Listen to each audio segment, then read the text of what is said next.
Hey everybody. So here's all the work I'll be doing on the Chinese satellite. So I got some nice big close-ups of the areas involved.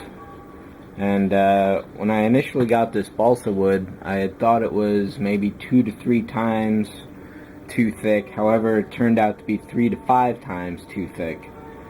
So the way I sanded that down, if I can find another sheet of it, right here, was I glued the detail side down to this cardboard, and then I took my orbital sander and just went over it until it got really thin. So even this is just about too thick, but it's very close to the density needed. The other trouble I had was getting an even density across the entire sheet. So some of these are thin at one end and they get kind of thick elsewhere. Some of them have a consistent depth overall, but none of them are really where they need to be. That one's pretty close. But what I had thought were basically sheets sticking out much like these here, you can see it's just basically detailed burned into the fin itself. So I've got all these extras here. I just cut a lot to make sure I didn't run out of too many. And another problem I had with them is, as it's balsa wood, I got a lot of fringe along the edges when I was cutting, so these are the worst ones out of all of them. But if you're going to do this yourself, go with a 1/4 inch width and you'll be all set. There is some, I think it was evergreen plastic, not Plastruct, that had something similar to this, and I balked at that because the price was more than twice as much as this balsa wood.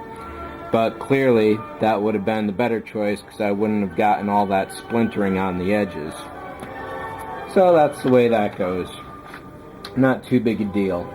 The other thing I was going to do with this was to repaint these wings here.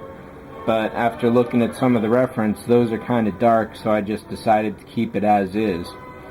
Another thing I was considering, that I rather not considering but wanted to do or will do eventually, was to drill some mounting points in this so I could put it on a stand.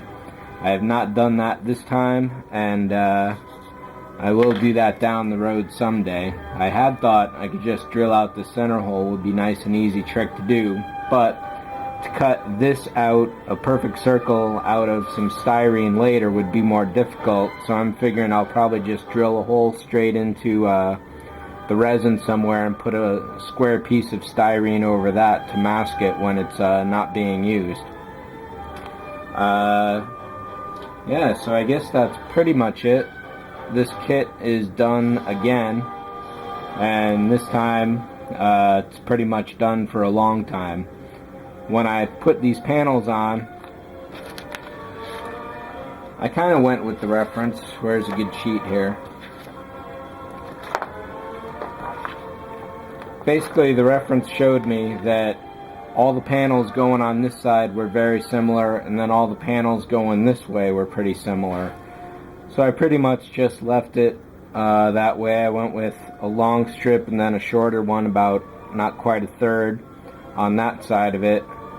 Then on this side I went with 2 third panels and then 2 tiny ones. And then I pretty much got them to line up overall. Not too badly, at least. I'll have to dab a touch of paint on that to hide it again. I sprayed all these while they were on the cardboard. Found the missing engine. That was not a problem. Something I may like to do someday is to drill holes straight way down there to make it look more like engine nozzles.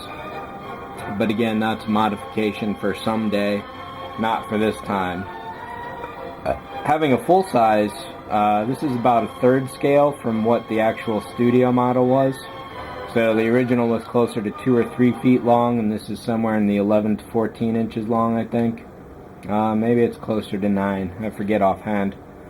But yeah, so that's pretty much it for this guy.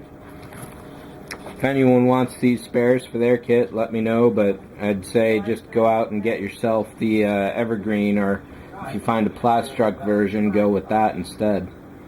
So that's it for this one. Yet again, it's finished. Thanks for watching. See you later.